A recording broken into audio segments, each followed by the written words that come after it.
aí, galera, tudo certo? Tranquilo? Dica de treino de hoje, olha só. Tem muita pergunta, o pessoal pergunta muito, qual é o ângulo que eu devo fazer o abdominal? Até que ângulo eu tenho que subir?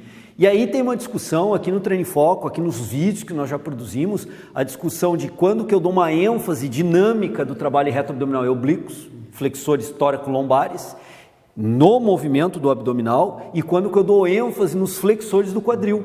Né?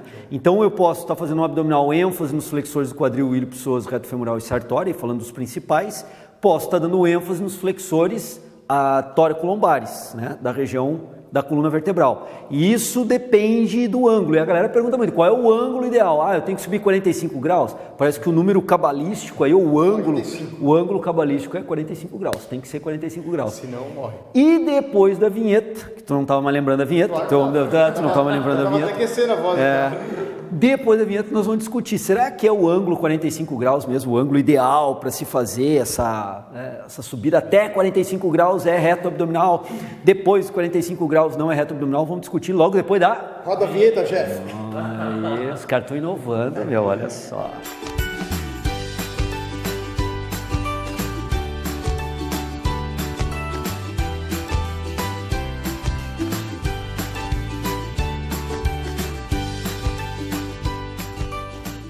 Galera, olha só, vamos fazer uns testezinhos aqui, interpretar uns detalhes rapidamente e analisar até que ângulo eu devo fazer a flexão abdominal. Primeiro, Caio, vai lá, Caio, depois nós vamos com o Jean.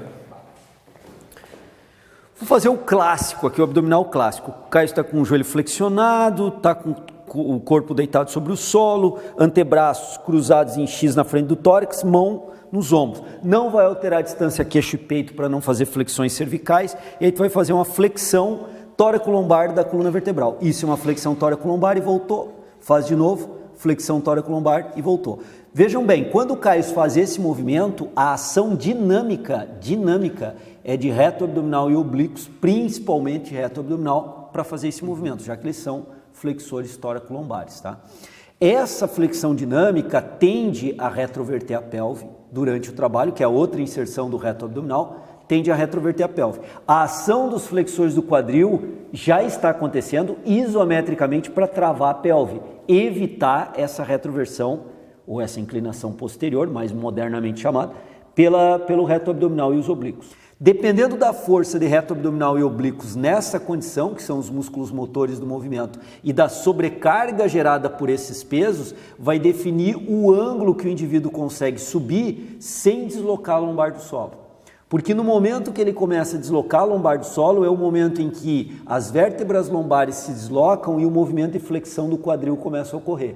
Então a lógica do ângulo não é 45 graus, é diante do nível de força de reto abdominal e do peso a ser levantado, da sobrecarga a ser movimentada espacialmente, tórax, cintura escapular, membros superiores e cabeça, é dessa relação de força e sobrecarga o quanto que no caso aqui o Caio consegue subir sem deslocar a lombar do solo. O máximo de flexão tóraco-lombar e vai. Isso é o ângulo que o Caio tem de máximo para o nível de força dele e o nível de sobrecarga. Completo, aqui a flexão do quadril. Pode descer e relaxar. Quando ele começa a deslocar a lombar do solo, ele começa a acionar os flexores de quadril, o movimento sai aí dinamicamente, ele não é mais executado na região da coluna vertebral e passa a ser executado na articulação do quadril. Então o reto abdominal e oblíquos ficam em isometria mantendo a flexão tóraco-lombar e começa a acionar dinamicamente os flexores do quadril. Vamos dar uma olhadinha para o Jean. Então isso é individual, pessoal, depende de cada um. Deita lá primeiro o Jean. Vejam bem, o Jean tem de novo um peso da cabeça, cintura escapular, membros superiores e tronco. Então ele tem uma sobrecarga aqui. E tem a musculatura de reto abdominal e oblíquos para um nível de força. O nível de força da parede abdominal do Jean pode ser similar ao do Caio ou muito diferente. O peso de tórax do Jean e associando a região superior do corpo pode ser bem diferente da do Caio. Então nós temos que ver agora a relação entre força e sobrecarga, qual é o ângulo ideal para o Jean. Precisa segurar teus pés também, fixar teus pés? Não sei. Tenta aí então, vamos tentar primeiro sem fixar teus pés. Beleza, subiu completo. Só que agora eu quero que tu faça o seguinte, sobe o máximo sem deslocar a lombar, fazendo flexão tóraco-lombar da coluna. O máximo que tu conseguires. Isso, aí tu já ainda não, mas já está na iminência de começar a deslocar, né? Consegue subir completo daí? Desce, Vejam bem, pode descer lá. Aqui eu identifiquei para o Jean o nível de flexão tóraco-lombar máximo teu. Então esse é o ângulo máximo para trabalhar dinamicamente a parede abdominal, que é o meu objetivo. Então percebam que o teu ângulo, Jean, foi maior que o do Caio. Tu flexionaste um pouco mais a coluna vertebral que o Caio. Então a relação entre a tua sobrecarga e o teu nível de força é um pouco mais favorável para ti, permitindo que o teu nível de força muscular e o nível de sobrecarga do corpo usado aqui, tu tem um nível, um ângulo de flexão tóraco-lombar maior. Faz de novo, não segura os pés ainda, Caio. Flexão máxima tóraco-lombar, vamos ver até onde tu vai. Até aqui não deslocou. Já começou a acionar teus flexores do quadril, mas tu não teve competência de subir. Fixa os pés agora. Agora vai ter força. Vai lá, consegue?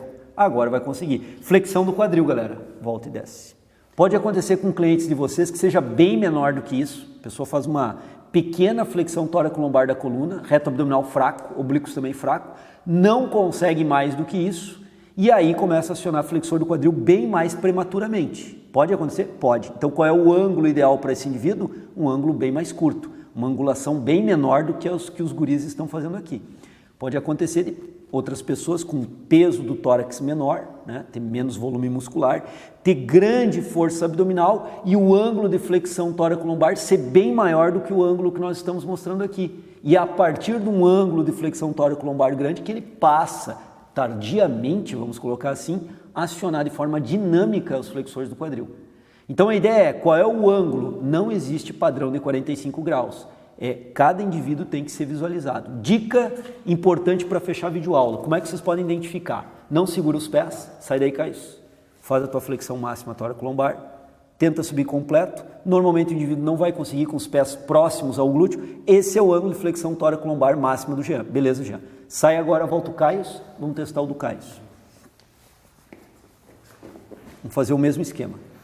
Colocou ali. Isso, não afasta muito teus pés, porque se tu afastar muito tu vai conseguir subir. Isso, flexão tóraco-lombar máxima, tenta subir completo. Beleza, esse é o ângulo do Caio. E percebam que o teu ângulo é menor do que o do Jean. Não é muito menor, mas ele é menor. Então, para o Caio, esse é o ângulo que eu devo prescrever se o meu objetivo for isolar dinamicamente parede abdominal. E para o Jean, como nós vimos, o ângulo que eu devo fazer, ele é maior pela competência, relação força muscular e sobrecarga do Jean ser um pouco mais favorável para ele do que para ti. Provavelmente pelo teu peso de tórax também, que é bem maior. E aí tem que se avaliar também a competência e força abdominal, né? Mas essa é a relação. Ok, galera? Então não existe, para fazer um trabalho dinâmico da parede abdominal, um ângulo cabalístico, 45 graus. Na média, normalmente, pode acontecer para a maioria das pessoas 30 a 45 graus seu ângulo. Agora pode ser identificado individualmente, como eu acabei de mostrar para vocês. Deixem os pés próximos ao glúteo e peçam para a pessoa fazer o máximo de flexão dela e vocês vão identificar qual é o ângulo ideal. Tá ok? Valeu então, brigadão, tá? Tá gostando do canal? Tá curtindo?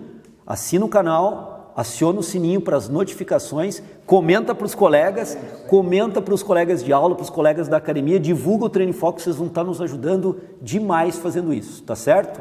Valeu, obrigado, um abraço.